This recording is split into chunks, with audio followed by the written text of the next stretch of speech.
Gente, após a derrota do governo com a MP do imposto, o governo sinalizou a líderes que vai tentar recompor esta base para avançar com outras agendas no Congresso Nacional. Vamos então à capital federal conversar com a Vitória Abel ao vivo, que vem com informações sobre essa nova articulação do governo, que seria quase que recalcular essa rota, Vitória?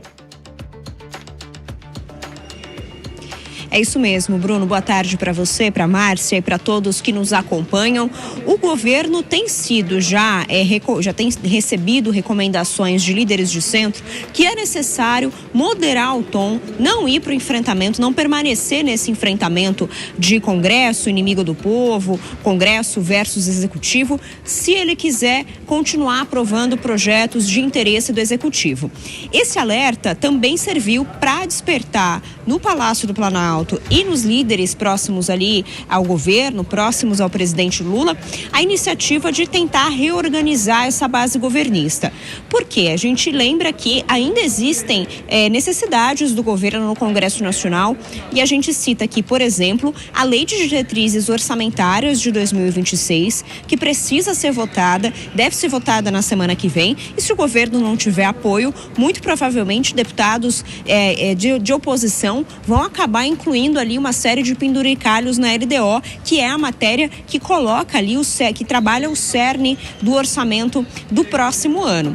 Além disso, o governo pensa o seguinte: já que a gente não consegue conversar com os presidentes dos partidos, com os comandos das legendas, para conseguir apoio e fidelidade dessas legendas, já que a entrega de ministérios não está funcionando e já que os líderes dos partidos de centro acabam obedecendo às orientações dos presidentes, que são já presidentes dos partidos, que olham para 2026 e estão vendo os interesses eleitorais, qual é a solução, então?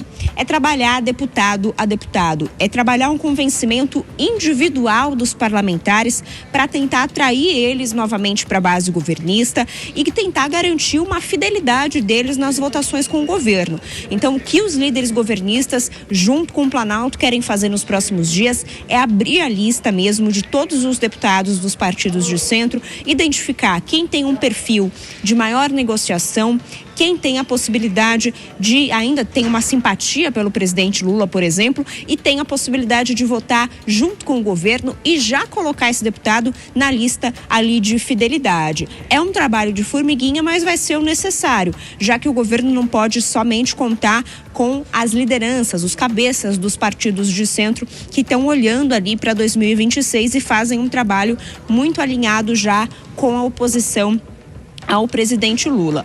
A gente também pontua que isso é importante, essa recomposição da base, justamente para o governo tentar tapar o buraco que se abriu aí, o rombo fiscal que se abriu no ano que vem, com a rejeição da medida provisória que taxava as aplicações financeiras. Vamos lembrar que na semana passada o Congresso nem votou, a Câmara acabou aprovando um requerimento de retirada de pauta, rejeitando, portanto, a apreciação da medida provisória que previa essa taxação de aplicações financeiras, que costumam ser aplicações feitas pelos mais ricos, como títulos, ações de mercado.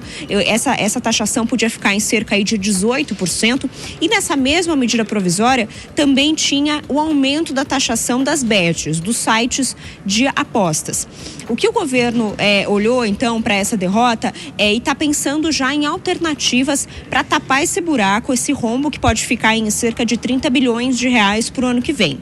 Entre as alternativas discutidas estão a publicação de decretos que possam trabalhar com o aumento de impostos, aqueles impostos chamados regulatórios, que não dependem de aval do Congresso, que apenas ali na canetada o governo consegue fazer o aumento, e são eles, por exemplo, o IOF, o Imposto sobre Operações Financeiras, e também o Imposto de Importação. O governo também estuda da onde pode cortar despesas para o ano que vem.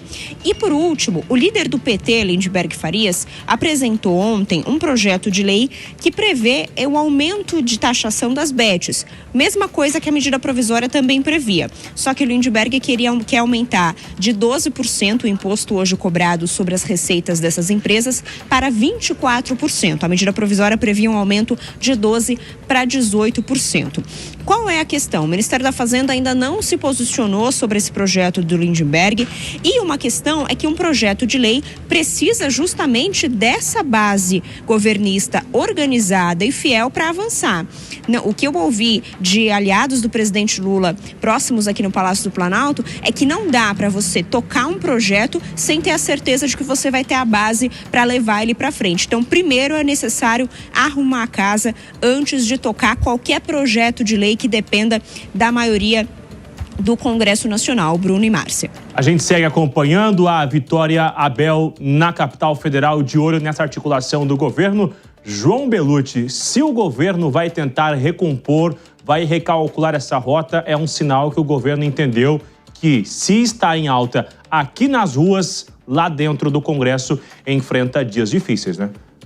Você vê que o governo ele ficou super feliz com a aprovação do imposto de renda, praticamente por unanimidade, bastante feliz, elogiou o parlamento, falou que o parlamento teve sensibilidade.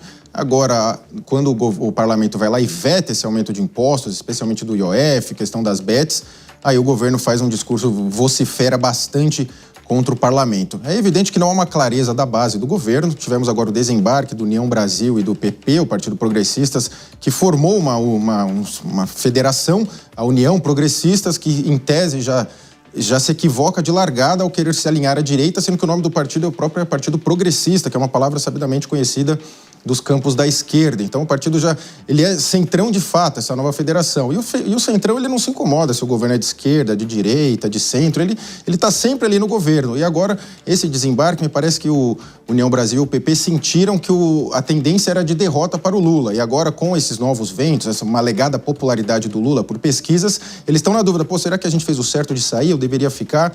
Então dá um desembarque muito estranho. Lembrando que também os próprios ministros, foi o desembarque mais lento da história, tanto do Fufuca nos esportes, quanto do Sabino no turismo. Eles demoraram quanto podiam, eles estavam certamente ali no cargo visando a eleição, provavelmente para o Senado Federal.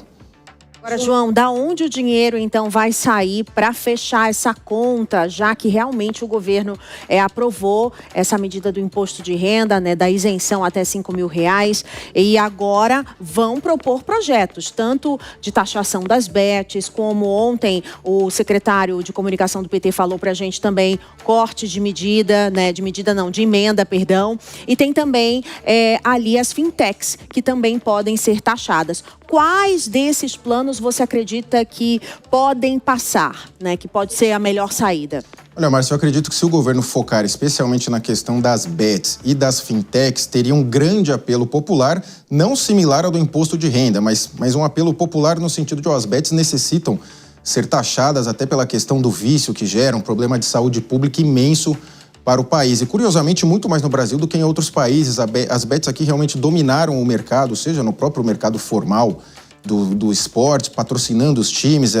As bets são as maiores patrocinadoras dos times do Campeonato Brasileiro, patrocinam o próprio campeonato, todos os campeonatos em vigor têm patrocínio das bets, então elas realmente estão alastradas. Acho que esses dois pontos talvez sejam os mais simpáticos para o governo conseguir apoio na população, não no Congresso, porque é uma grande dificuldade. Agora vamos lembrar que a oposição não conseguiu fazer um contraponto nessa questão do imposto de renda, até no sentido de aumentar o valor. Ao invés de 5 mil, vamos dar isenção para 10 mil, 15 mil. Seria um contraponto bastante interessante, mas a oposição acabou não fazendo. Agora o Lula tem essas bases de cálculo para buscar, né? Toda operação financeira de movimentação de capital, em tese, constitui uma base de cálculo para tarifação ou para taxação. E o Haddad deixou isso bem claro, que ele está buscando atividades econômicas onde não há taxação. Então, quem tem alguma atividade aqui hoje é isento ou alíquota é zero, fique preparado, porque pode ser o seu setor que vai ser taxado para cobrir esse buraco.